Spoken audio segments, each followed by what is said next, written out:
Shalom, shalom, shalom. Balandi nyonso tu émission ya kombola kombola bopeto.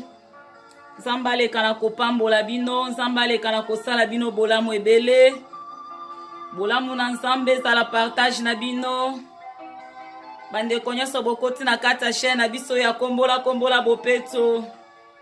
Oyo toza na mission mosusu te, mission ezali bobele kaka ya kokombola.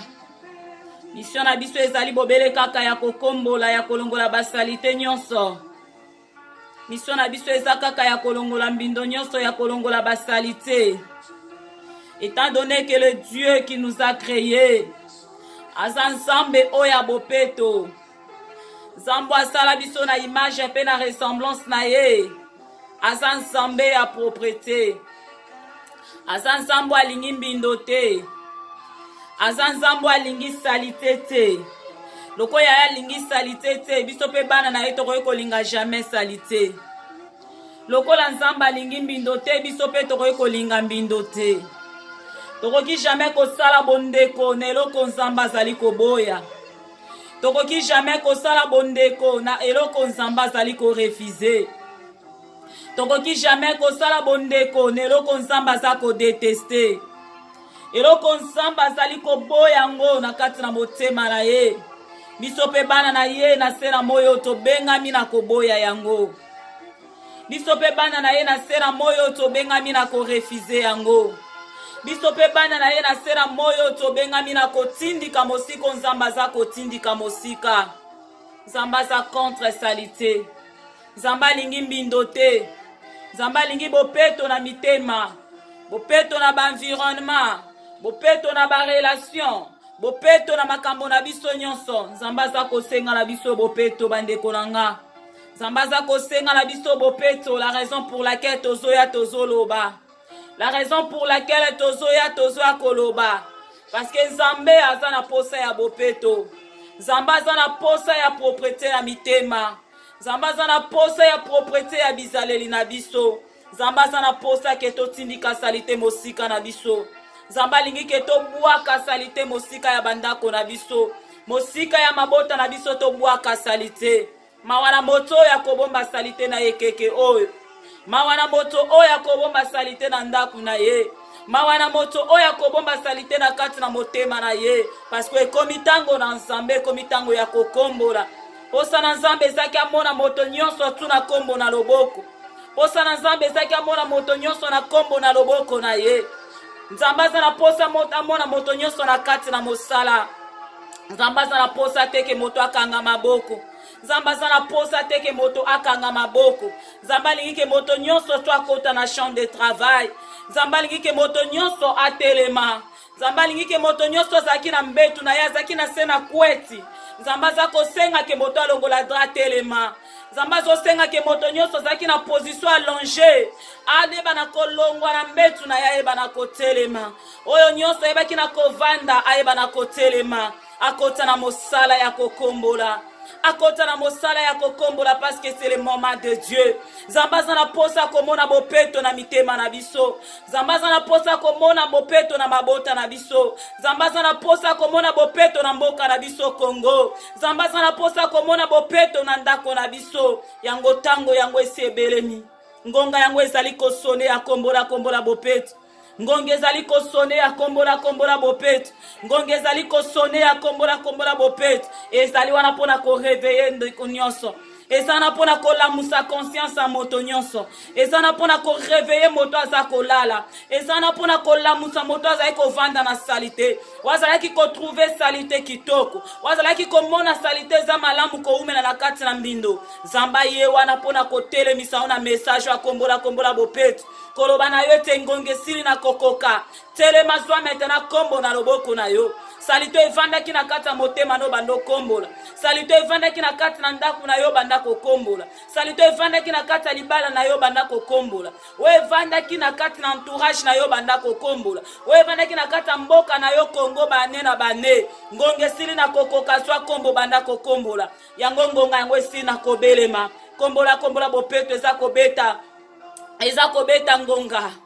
Eza kobeta ngonga. Eza kobeta ngonga. Eza kobeta ngonga. Ya kombola kombola bopeto. eza tango toluka bopeto, eza tango toluka propreté, eza tango toluka propreté na badomaine nyonso ya vie na biso. La raison pour laquelle message nzambe apesi biso lelo tokoka na kopartage ezali message oyo sur la paresse.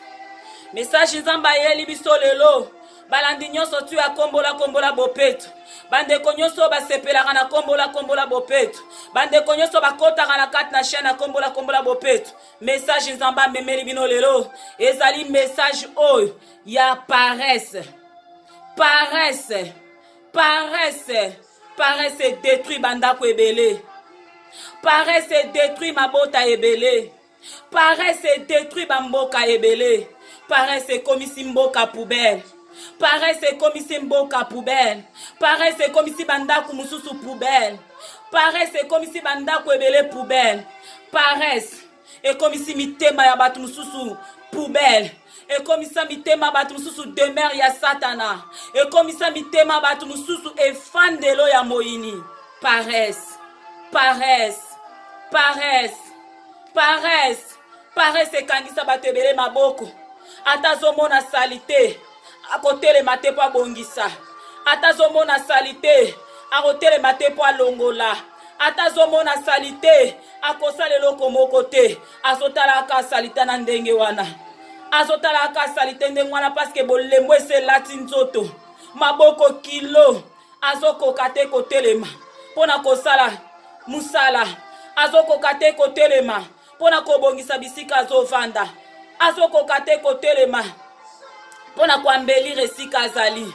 Paresse, paresse, ndeko mwasi, ndeko mobali, yo koti na kati na chaîne oyo, yo koti na kati na émission oyo ya kombola bopeto, oye kolanda émission oyo, nzambe azali koyebisa yo boya paresse, boya paresse, boya paresse, parce que paresse eza lisumu, paresse eza na désavantage na yo, paresse eza na désavantage na yo, eza ko apporter eloko moko ya meilleur te, eza ko apporter eloko moko ya malamu te. Paresse ebomi mabota, paresse ebomi ba couple, paresse ndenge eza wana détruit ba famille, paresse ekotisi poubelle na mboka Congo, paresse ekoti partout, paresse ekobebisa. Yango nzambe azolobela biso lelo na teme na biso, to na sujet na biso tozolobela lelo, tozo parler sur la paresse, tozo parler sur la paresse. Yango ndeko molingami, lelo na kosepela totanga pe Bible, lelo na kosepela totanga Bible bandeko nanga. Okofungola Bible na yo soko oza na Bible, soko tangi na kati na maloba na Nzambe, na kati na Ecclésiaste 10:18. Bible eza koloba na biso boye. Tokei na Ecclésiaste, tanga na Ecclésiaste ndeko nanga, longwa na kati ya paresse. Bible ezala kilo pona yo te. Po esala bandeko mususu même kofungola Bible apamba eza kilo pona ye. Kotanga Bible eza kilo. Mena kamba buzoba asa pepele. Na makambo eza nango na désavantage na ye asa pepele. Mais oye koki kobikisa molimo na ye, oye koki ko sauver âme na ye, okomona eza na paresse na kati nango. Ndeko nanga longola paresse parce que lelo tosola masola paresse. Ndeko nanga longola paresse po lelo tosola masola paresse.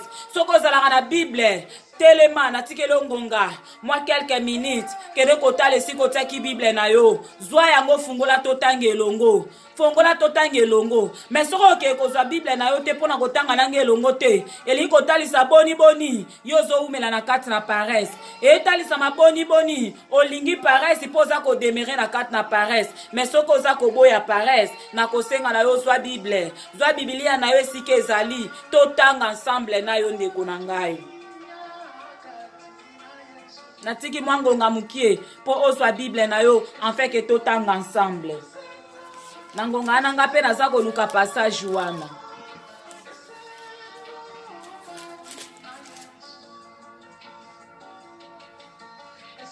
Bayebisi biso, je pense que ndeko nango so zwi Bible.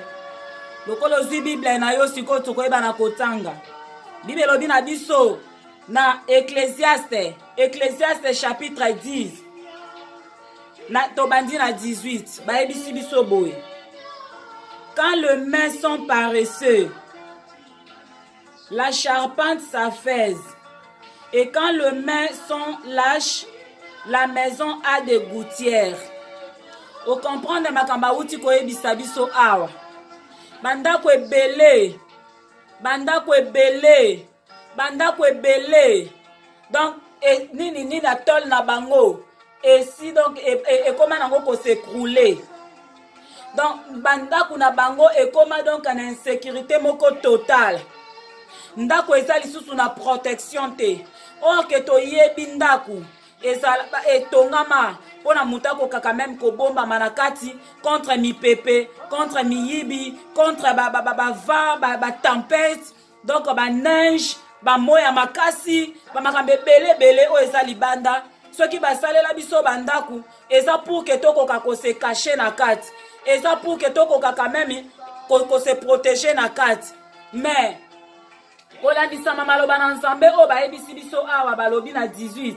Quand les mains sont paresseux, la charpente s'affaisse. Et quand les mains sont lâches, la maison a des gouttières. Charpente o bazota lisabiso ababi, quand les mains sont paresseux, la charpente s'affaisse. Charpente wana ezali eza lokwa tokota neti ba construction oyo ezaka mingi na Afrique ndenge bataka na liboso ba mabaya nanu ba mabaya o bataka taka nanu pona avant ke ba ko poser batol. Donc ba mabaya wana balobi ke tangu mutu maboko na ye eza paresse mabaya wana ekomaka kobukana. Donc ba mabaya ne ekomaka kobukana ba ope batonga tansu bataka ba métal babi ke ba métal wana ekomaka ko s'écrouler. Donc ekomaka ko s'écrouler. Pourquoi? Parce que maboko ya mutu azovanda na kati ndako wana eza tellement na paresse. Donc maboko na ye eza tellement na bolembu. Et lokola maboko eza na bolembu, eza ko déstabiliser ndaku, eza ko bebisa ndaku na likolo, eza ko bebisa. Ok, donc batela biso bo bakanga likolo, eza pona ko permettre biso soki mbule beti neti nenga na vandi na kata ndaku boy ndenge nazo sala émission boy soki mbula te bandi ko beta makasi libanda, eza impossible mbule komelanga place onga na vandi bande kolanga. Et c'est impossible mbula ekomelanga place onga na vandi. Soki pe atake ndenge zana ba neige bandi ko kita makasi na minute oyo, c'est impossible. Ndenge na vandi na kata ndaku nanga boy neige zwangai. Neige koki jamais kozwanga parce que naza na se ya couverture ya tol o batia oyo, donc béton o batelanga likolo o, donc ezo sécuriser ngai, eza ko batela ngai donc contre mi pepe, contre ba neige, contre ba mbula, contre ba tempête, ba ouragan, ba vanyo soko koya nga naza na se na protection à cause ya nini o batelanga likolo. Sikona kati na Biblia baza kotalisa biso balobi ke balobi na biso balobi, quand les mains sont paresseux, la charpente s'affaisse. Babi tangu maboko eza na paresse. Donc charpente ekoma kokoya. Donc loko esimbi beton likolo oyo. Oyo esimbi likolo na nga oyo. Babi ke tangu maboko na nga eza ya kolemba. Donc ekoma ko s'écrouler. Et comment à s'écrouler? Si vous souhaitez ça s'écrouler, cela veut dire na komi kokota na zone ya insécurité. Na komi kokota na zone ya insécurité. Donc protection c'est sous pour ngate. Mbula soke bete kokomelanga. Ndezana moi soke ye kozwanga donc na koti na zone insécurité. Pourquoi na koti na kati na zone insécurité? Et ça cause ya banini nanga oye bandi ko s'écrouler. Et cause oye bandi ko faire écrouler nini béton nanga ya ndaku. Toli na ngai tope plafond na nga eloko bandi ko kwesela nga yango eza maboko na nga po maboko na nga eza na paresse po maboko na nga eza na paresse. Soki to continuer balobi boy balobi na biso boy. Et quand les mains sont lâches, La maison a des gouttières. Babi tangu maboko eza lâche. Donc maboko na nge ko simbelo rote. Maboko na nge ko sale loro moko te don aza vraiment ka enyo so na lembi na ngai. Na ko kate. Donc ba fatigue na ba fatigue. Donc nyo so tangu na saka na bolembu. Na saka na bolembu balobi ke ba gouttière donc matanga. E koma ko dinda ko yana katanda kunanga. Matanga mbula. Tellement ndaku na nge komi na insécurité à cause de lâcheté à maboko nanga. Donc batol nanga ebukani e komi ke mbula nyeso soke beti mbule bandiko kwele langa na kata ndaku. Sikotango bagutu wana e bandiko kwela lelo kwei lobe kwei lobi kune kwei. Cela veut dire quoi? Ndaku na nge koti na kata insécurité. Ndaku na nge koti na kati na insécurité. Et tangu ndaku na nge koti na kati na insécurité e komi pasi parce que tange bandiko ako beta na kati ndaku na nge koye ko bebisela nga TV nanga e koye ko bebisela nga bakiti nanga e koye ko bebisela nga babilo nanga ya ndaku. Alors ta babilo nanga ndaku eza ko memela nga molimo anini molimo a dépense. Eza ko memela nga molimo a dépense parce que e bandiko détruit biloko nga na zalaki nango. Gouttière tango eza ko kweyaka tango nyeso na kati ndaku. Ezo ya te pona obongisa nga biloko ndaku ezo ya te pona kobongisela nga ndaku mo contraire ezo ya pona kobebisela nga tapi ebebisela nga mbetu nanga ebebisela nga iba biloko nanga do babilo nanga ya valeur ata mtona za nango na kata ndaku ekobeba pona nini pona gouttière wana ba matanga wana ya mbula we bandiko kwe na kata ndaku nanga pona nini nyonso wana nga moko likola maboko nanga kolemba likola maboko nanga donc tellement maboko nanga na donc eza tellement paresse eza tellement na paresse moko ya makasi a cause ya maboko nango ezalaki na paresse eke ko botela nga problème eke ko créer nga problème yango créer nga eza nini esiko nga nazalaki na protection esiko nga nazalaki na sécurité eke ko longolela nga sécurité eke ko longolela nga protection eke ko longolela nga o ezalaki ko assurer vie na ngai o ezalaki ko protéger nga ki ata mbula ata mipepe ata nini bete ko zwanga te yango eke ko bebisela ngango parce que bandiko s'écrouler et bandiko s'écrouler à cause ya nini à cause ya paresse nangai à cause ya paresse nangai yango bandeko nanga paresse eza malamu te paresse eza malamu te pona mwasi paresse eza malamu te pona papa paresse eza malamu te pona jeune paresse eza malamu te pona mutu nyonso paresse eza bien te. Omoni sujet ya paresse ceux qui to bandi kolobela ngo bande kolanga eza sujet moko très long et ko kozwa biso ba temps ebele mende kolangelo kona ko senga na yo pesanga kaka litoi landa makamuna za koloba na yo pesanga litoi yo kama makamuna zali ko solola na yo nde kolanga o eza tangwa kombola bopeto ezo kundola makambo ezaki akobombama kombola bopeto ezo kundola makambo ezalaki négligé kombola bopeto ezali ko keneti na ba seya ba tapi kokombola ezo keneti na seya ba mesa kokombola eketi na seya ba mbetu kokombola pona kobimisa ba salite nyonso eke na sa ba armoire pona kobimisa ba mbindo nyonso tu ba mbindo ezalaki caché ba mbindo tone komona ki aisa nango normal na koki na kozala na paresse na kozala nanga lâche paresse ça nango lo mote oyoka batu musuku bezala fier nango oyoka donc azawana ato yebise kazala paresse yepa nazo mona ngo eza lokumu amona oke ya nango ndenge na nganga azala nanga ndenge wana non nzamba za contre makambo oyo totango na mituna biso ke paresse eza lisumu devant Nzambe. Paresse eza lisumu devant Nzambe. Pourquoi eza lisumu devant Nzambe? Parce que au dépend Nzambe tanga kelaki moto. Au dépend Nzambe tanga salaki moto. Nzamba alobaki na moto. Nzamba ordonnaki na moto. Aïbana ko travailler. Alobi cultiver la terre. Donc Nzamba pesa ki mutu musala. Nzamba lingaki moto azala paresse te. Nzamba lingaki moto azala croiser les bras te. Nzamba lingaki moto akanga maboko te. Nzamba pesa ki moto musala. Nzamba pesa ki moto responsabilité ya kosala. Nzamba pesa ki moto responsabilité ya ko travailler. Alobaki na ya lobi cultiver la terre. Nzamba pesa ki mutu musala. Alors molimo wana ya kozala na paresse oyo ke ya koboya ya kosala il faut comprendre ngo ke za molimo Nzambe te eza molimo ya nzambe te, molimo ya koboya kosala eza molimo ya nzambe te. Ntango yo ozoboya kosala, par l'exemple nga napesi wana ya kotalisa yo ke tango yo maboko na yo ezali paresseux, donc ezali kobukela yo beton ya ndako na yo, ezobukela yo nini ebukela yo dans toli na yo, eza ko faire écrouler yango, et tant eza ko faire écrouler yango eza na désavantage na yo, eza nango na avantage na yo te. Tango ezozala crouler, zwa ndaku wana lokola vie na yo, ndaku oyo tozoloba ke non, ndaku oyo likolo nango eza ko se crouler à cause ya fatigue, à cause ya paresse. Ndaku wana tozoloba eza ko se crouler, ndaku wana c'est ta vie, c'est ta vie. Donc vie na yo eza ko s'écrouler,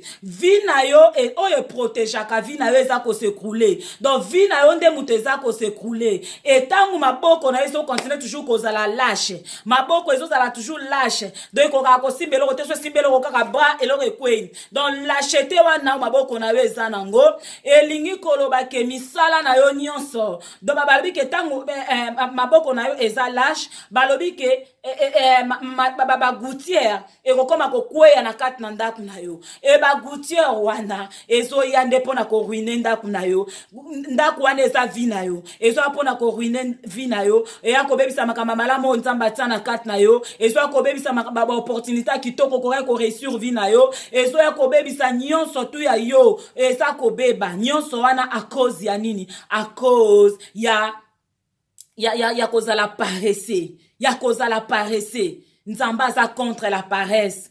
Nzamba za contre la paresse, bien-aimé dans le Seigneur. Ndekonanga mwasi ozolandanga. Okoti libala sika. Longo la paresse eloko na kosenga na yo. Okoti libala sika. Zala mwasa makasi. Zala mwaso alenda. Zala mwaso atele makangbi. Oke soki tongo etani. Ake akoti na douche. Atele mino na mbetu na ye. A prier zambe na ye. Akoti na douche. Azima amali la sopi na nzoto na ye. Abandi mosala abandi kobongisa ndaku na ye. Abandi ko bongisa bana na abandi okipe mobile na ye. Zala mwaso aza makasi parce que likolo ya paresse ebele ba perdra mabala, likolo ya paresse ebele ba perdra ba foyer na bango ebeba, lelo ba koma ba deuxième bureau quelque part, or kazala ki place mo kazala ki premier bureau. Likolo ya paresse ba couple panzani, likolo na paresse bana ba baby, likolo na paresse ndako ekoma solo, likolo na paresse ndako ekoma salite. Ndeko nanga paresse eza ya nzambe te.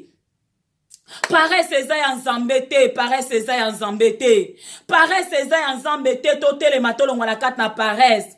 Totele matolongwa na kati na paresse. Kombola bopeto ekobeta ngonga. Kombola bopeto ekobeta ngonga. Kombola bopeto eza ko sonner trompette. Kombola bopeto eza ko sonner trompette. Ndeko nange siko za telema. Ndeko nange siko za telema.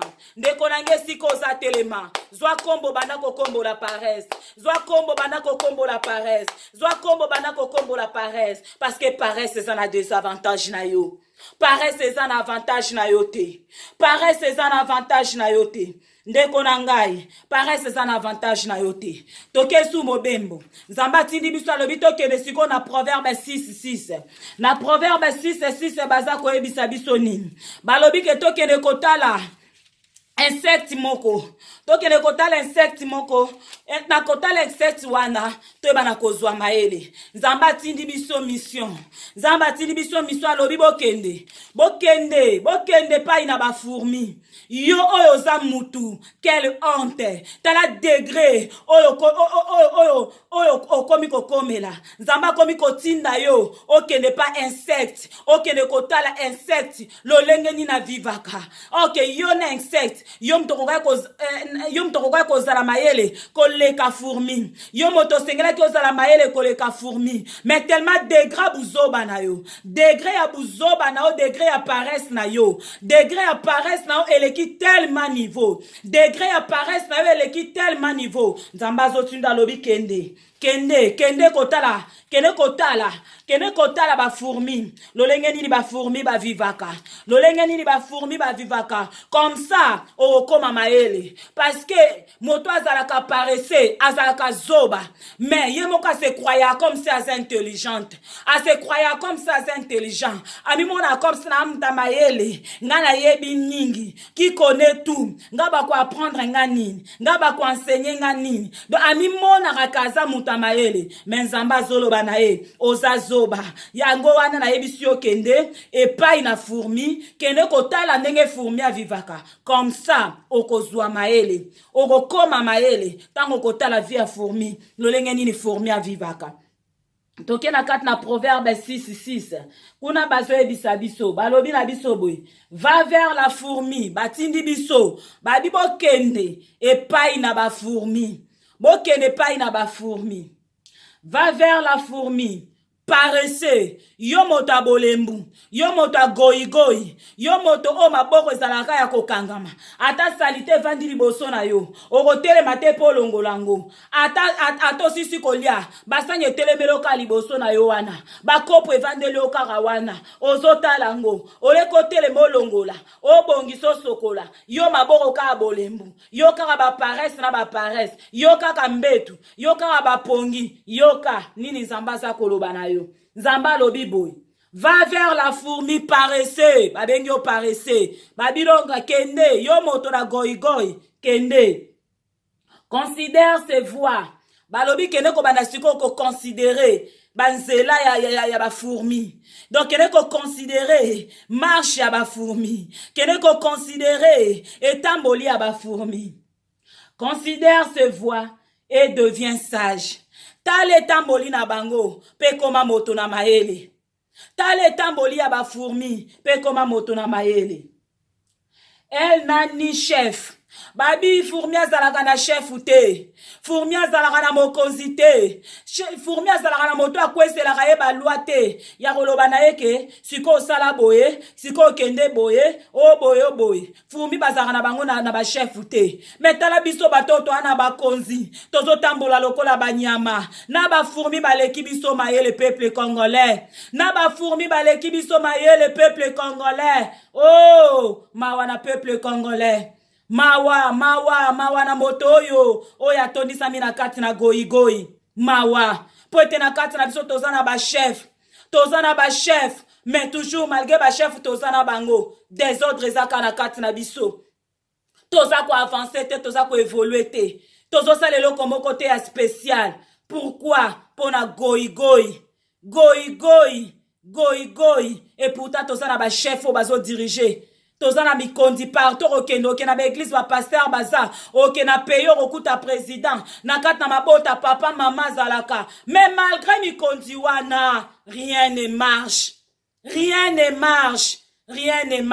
yango nzamba lobi paresseux kende pai na ba fourmi kende kozwa maele. Elle n'a ni chef ni inspecteur ni maître azalaka na inspecteur te azalaka pe na maître te. Elle prépare en été sa nourriture. Babi na été, tango ezalaka été, nde ye a préparé la nourriture na ye. Elle amasse pendant la moisson de quoi manger. Donc tango ezalaka ta ya kolona, donc ya bongisaka déjà, abongisaka pardon ta ko buka. Pardon ta moisson sa ta ko buka. Donc abongisaka déjà babiloro na ye. Donc abongisaka déjà babiloro na ye penza donc abongisa ngo malamu. Paresseux, jusqu'à quand seras-tu couché? Tosuka nanu pardon na 8 nanu. Tosuka nanu na 8. Dans ce tangi na proverbe tango vandi omoko na ndako. Zwa tana yo ya kofungola Bible. Tanga na proverbe 6. Banda na verset 6. Kita na ngoti na 8. Oyo kansambe nenga zotinda yo mission. Nzamba azotinda yo mission, azotindo école. Alobi kende na école aba fourmi. Kende ko yekola via ba fourmi lolenge ni ba fourmi ba vivaka. Kende ko yekola via ba fourmi lolenge ni ba fourmi ba vivaka. Bazaka na chef te, bazaka na inspecteur te mendenge bazalaka wana ba fourmine bazalaka wana donc ba yebi ko s'organiser okozala même pas na idée donc tant eza ta ya moisson fourmi akendaka déjà komona ko amanse biloko na ye akozwa ba biloko na kosala ba provision na ye akosala ba provision et pourtant za na chef te bazaka na bango na mokonzi te ba fourmine bazalaka wana baza na maître te baza na inspecteur te mais baza na esprit ya organisation baza na esprit ya organisation basorganisaka malamu okomona ke pendant l'été bakokende abandi koamanse babiloko na bango baamanse bazwi basali bareserve babombi ntango ekokoma ntan ya hiver omona fourmi libanda te omona bango bakobima libanda te biloko bango ba économisaki yango biloko bakolia pendant l'hiver yango biloko bango bakolia pendant l'hiver siko soki fourmi azoza na mayele ya koyeba na ko s'organiser a combien plus fort yo paresse a combien plus fort yo moto yo za moto kelami na image pe na ressemblance na Nzambe mais na kati na yo za na mayele te na kati na yo za na mayele te ok tangu yo zozanga mayele ndaku naona likoleza ko s'écrouler tangu yo zozanga mayele tango zomitika na goigoi tango zotika ke goigoi domine yo matanga ezokita kaka na kati ndaku na yo ezobebiselo o ekutu ya malamu ozalaki nango ezobeba ya malamu ozalaki nango ezobeba ya malamu ozalaki nango ezobeba tika molimo na goigoi tika molimo na goigoi wana nde bato bakofinga yo lobi nde bato bakofinga bana na yo nde bato bakofinga ndaku na yo ndaku na ezumbaka solo pona nini likolo ya goigoi parce que mama olingi kaka bapongi mama yo olingi kaka mbetu mama yo olingi kaka bafitilité mama yo tana yo nyonso ozogaspille yango kaka na makambo ezanga ntina tana yo oza kokendisa ngo na makambo ezanga ntina nde baénergie na yo ekendaka me na makambo c'est important. Ouais, ça constructif. Ouais, qu'on rendre yo sage au qui parangote. Toko zoka ke exemple ata ya Bible. Kotanga Bible pona yo. Omona ngo donc eza makambo net nze yela yo ti. Comme si Bible ezaka na bato fo batanga ngo.